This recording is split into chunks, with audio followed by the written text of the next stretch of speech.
ওই বেলালের আজান শুনে মক্কা মদিনা পাগল হয়ে গেল। সবাই প্রতিদিন বলে বেলাল আজান দাও, বেলাল আজান দাও। বেলালকে একটা শর্টের বেলালের গাজাল শোনাই আপনাদেরকে।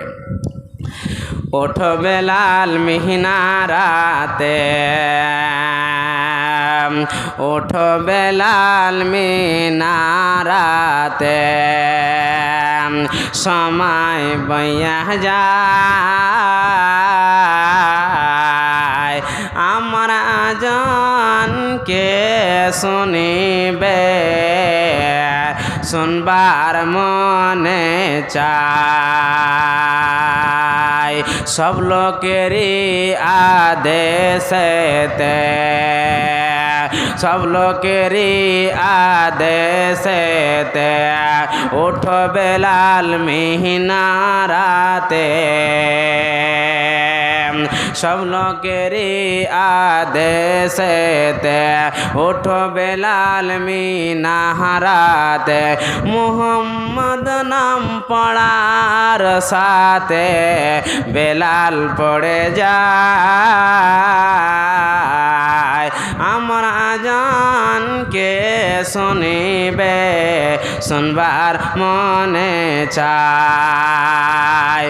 ওঠো বেলাল মিনারাতে, ওঠো বেলাল মিনারাতে, মুহাম্মদ নাম পড়ার সাথে বেলাল পড়ে যায় আমার আজানকে শুনিবে, শুনবার মনে চায়। ওঠো বেলাল মিনারাতে, সময় বইয়া যায় আমার আজান কে শুনিবে, শুনবার মনে চায়। বেলাল বলে আজান দিলে, হায়রে বেলাল বলে আজান দিলে, কলিজায় মোর আগুন জ্বলে। হায় আল্লাহ আমার আজানকে শুনিবে, মোর আওয়াজ নাই গলায়। হায় আল্লাহ আমার আওয়াজ নাই গলাতে, হায় আল্লাহ আমার আওয়াজ নাই গলাতে, আহা কেহ শুনে যায়। ওঠো বেলাল মিনারাতে, সময় বইয়া যায় আজান দাও মধুর সুরে, সময় বইয়া যায়। একবার পড়েন আল্লাহুম্মা আমিন। এখন যদি আপনাদেরকে এখন শর্টে প্রশ্ন করি, বিষয় তো হলো শুনলেন, এখন শর্টে শুনেন। এখন যদি আপনাদেরকে বলি কোন আব্বাজান আছে আজকে আমার হাতে 5,000 টাকা দান করবে, আমি ওই খালুর জন্য দোয়া করব। কোন আমার মা খালা বেটি, এখন চাইছি না, খালি উদাহরণটা বুঝেন। কোন আমার মা খালা বেটি, কেউ উঠে যাবেন না, কোন আমার মা খালা বেটি আছে যে আজকে এই আমার হাতে সোনার চান্দির হার আংটি তাগা খুলে আংটি খুলে আমার হাতে দিয়ে যাবে? কোন আল্লাহওয়ালা খালা বেটি আছে? হতে এখন কাউরের মন চাইবে না। আজিজুল দাদা, মানে আজিজুল এন্টারপ্রাইজ, জি 5,000 5,000 টাকা। টাকা। নারে তাকবীর। দেখো হে দেখো খোদা তোমার বান্দা এরা হিতে ছিল, আজ জোর নামে 5,000 টাকা দান করে গেল। যে উদ্দেশ্যে যে নিয়াতে করে গেল দান, উদ্দেশ্য পূরণ করো তুমি রহমান, মিটাইয়া দাও তাদের মনের আরমান। আমিন আমিন খোদা আমিন আমিন, মোদের দোয়া কবুল করো রব্বুল আলামিন। আমিন আমিন সুম্মা আমিন। আমির হোসেন কাশ্মীর থেকে 1,000 টাকা। বলেন আপনাদেরকে ঘটনা শোনাছেন, থামেন। হয়ে গেল দুটা, তাহলে থাকুক যে আপনি লেখালেখি করেন। তো যদি মা বোন আপনাদের কাছে আমি গয়না দেখতে চাই, আপনাকে যদি এখন বলি যে তোমাকে স্বামীকে তোমার স্বামীকে দান করতে হবে, কোনই আমার মা বোন মানে আসতে চাইবে না যে আমি আমার স্বামীকে দিব? কেউ কি চাইবে স্বামীকে দান করব? কেউ চাইবে না। রসুলের জামানায় মা বোন একটা ঘটনা শোনায়, আপনাদেরকে সোনা চাঁদের জিনিস দিতে পিছে টান করবেন। আর আল্লাহ রসুলের জামানায় একজন সাহেবা তার স্বামীকে জিহাদের রাস্তায় দান করেছেন। ঘটনা শুনেন। তারপরে যে মার যে খালার বেটির ইচ্ছা হবে এই মসজিদকে নির্মাণ করার জন্য নিজের গয়না হার খুলে আমি দিব।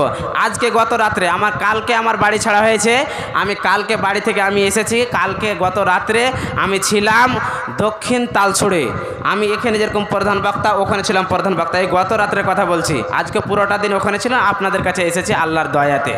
তো ওখানে বললাম যে কোন আল্লাহওয়ালা খালা বেটি মা আছে, সভাপতি বলছে বেশি টাকা চাই না, আপনার কাছে 5,000 টাকা চাই, আপনি উঠিয়ে দেন যথেষ্ট। কালেকশান করতে গিয়ে 80 থেকে 90,000 নগদ কালেকশান, একবার পড়েন সুবহানাল্লাহ। আর বললাম কোন মা খালা বেটি আছে যে আজকে আমার হাতে আংটি দিবে, হার দিবে, সোনা দিবে, তারপরে কানের দিবে, পায়াল খুলে দিবে, পোলা দিবে, মন চাইছে লাগছে কেউ দিবে না। তো ওদেরকে একটা যখন ঘটনা শোনালাম, ওদের দিল যে কত নরম। 14 থেকে 15টা আংটি, 4টা লাখের, গত রাত্রে আপনি ফেসবুকে দেখেন না ইউটিউবে দেখেন, দেখতে পাবেন, জালসা মাহফিলে আছে। তারপরে 4টা লাখের, একটা মহিলা 1টা লাখের 2টা 4খানা পায়াল, আর অন্যান্য আর হারগুলো না হলে 7 থেকে 8টা হবে। দাম থেকে খুশ। এরকম দাম আমি তেলচানাতে বলেছিলাম, লাভাতে গত 19 তারিখে ছিল, কিষানগঞ্জ চিড়াকুট্টিতে ছিল, তারপরে গোবিন্দপুরে তাও এই 18 তারিখে জালসা ছিল। ইনশাল্লাহ পেয়েছি। আজকে আমি এখানে ইনশাল্লাহ অনেক মা বোন আছে আংটি হার আমি দেখতে চাই, ইনশাল্লাহ পাবো। কিন্তু ঘটনাটা শুনেন।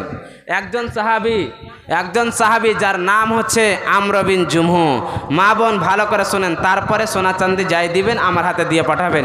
ইনশাআল্লাহ আপনাদের কাছে আবদার ছোট ভাই বেটা হিসাবে যে আপনি মসজিদকে নির্মাণ করার জন্য আপনাদের কাছে নিব, আর ইনশাল্লাহ পাবো। তো একজন আল্লাহ রসুলের জামানায় মহিলা বলছে যে আমার স্বামীকে কি করে জিহাদের ময়দানে পাঠা যায়। পৃথিবীতে তো কিছু যাবে না, মাল যাবে না, দৌলত যাবে না, সোনা চাঁদি দিয়েও জান্নাত পাবো না, পৃথিবীতে তো কিছু নাই, খালি হাতে যেতে হবে। তো আমার স্বামীকে জিহাদের কমান্ডার বানাবো, দেখি বুদ্ধিপনা দিয়ে আমার স্বামীকে জিহাদে পাঠা যায় কি যায় না। তার স্বামী হচ্ছে আমর বিন জুমহু, ল্যাংড়া সাহাবী। তো চিন্তা ভাবনা করতে লাগলো, দেখি বুদ্ধিপনা দিয়ে স্বামীকে একটু রাগ ধরিয়ে স্বামী যায় কি যায় না।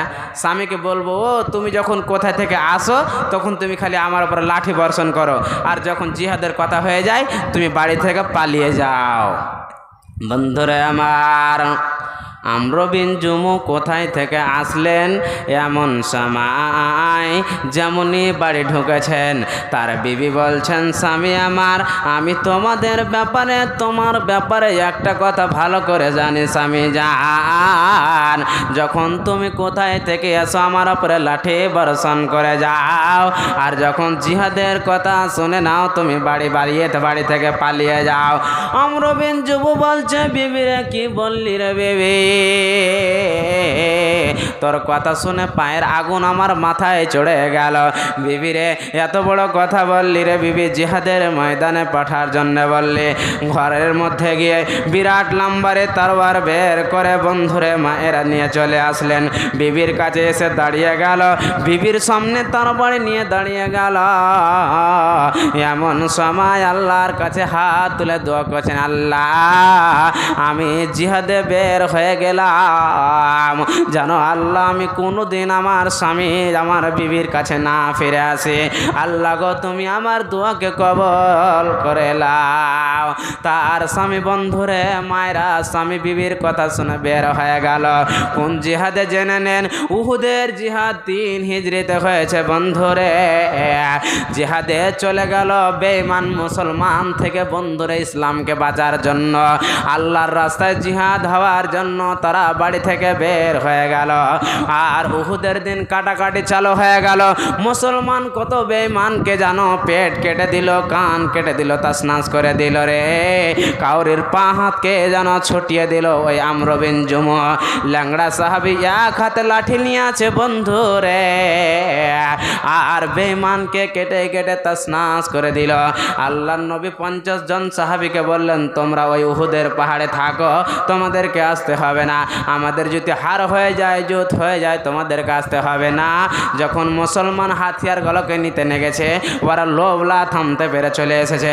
যেমনই বন্ধু রে মালকে নেওয়ার জন্য তারা চলে এসেছে, পিছন দিক থেকে বেঈমানের দলের আবার হামলা করে দিল। এমন সময় বন্ধু রে আবার জিহাদ চালু হয়ে গেল। এক নয় দু নয় ৭০ জন যেন মুসলমানকে শহীদ করে দিল। একবার পড়েন ইন্না লিল্লাহি ওয়া ইন্না ইলাইহি রাজিউন। একটু ভুল করলেন, লোভ, এই যে লোভ। এখন আপনাদেরকে বলি, মা বোন সোনা চাঁদি লাগবে, মন ভারী না, দিব না, দিলে বোধহয় ঘটে যাবে। আপনাদেরকে বলি যে হ্যাঁ ৫,০০০ করে লাগবে, মন ভারী হয়ে যাবে। এখন মন ভারীর ঘটনাটা শুনে আল্লাহর নবীকে বেহুশ করে দিল। আল্লাহর নবীর এই চাবলের দাঁত গেল, এগুলোকে ভেঙে তাসনাস করে দিল। আব্দুল্লাহ বিন কিমা এরকম করে ৩ জন লোকে, একজন মাথা ফাটিয়ে দিল, একজন গালগুলোকে ফাটিয়ে দিল। আল্লাহর নবী বেহুশ হয়ে পড়ে আছে। আর তার সাথে তার মেয়ে ফাতেমা গিয়েছে। ফাতেমার চোখ দিয়ে পানি থামে না, আল্লাহর নবীর চোখের দিয়ে পানি থামে না।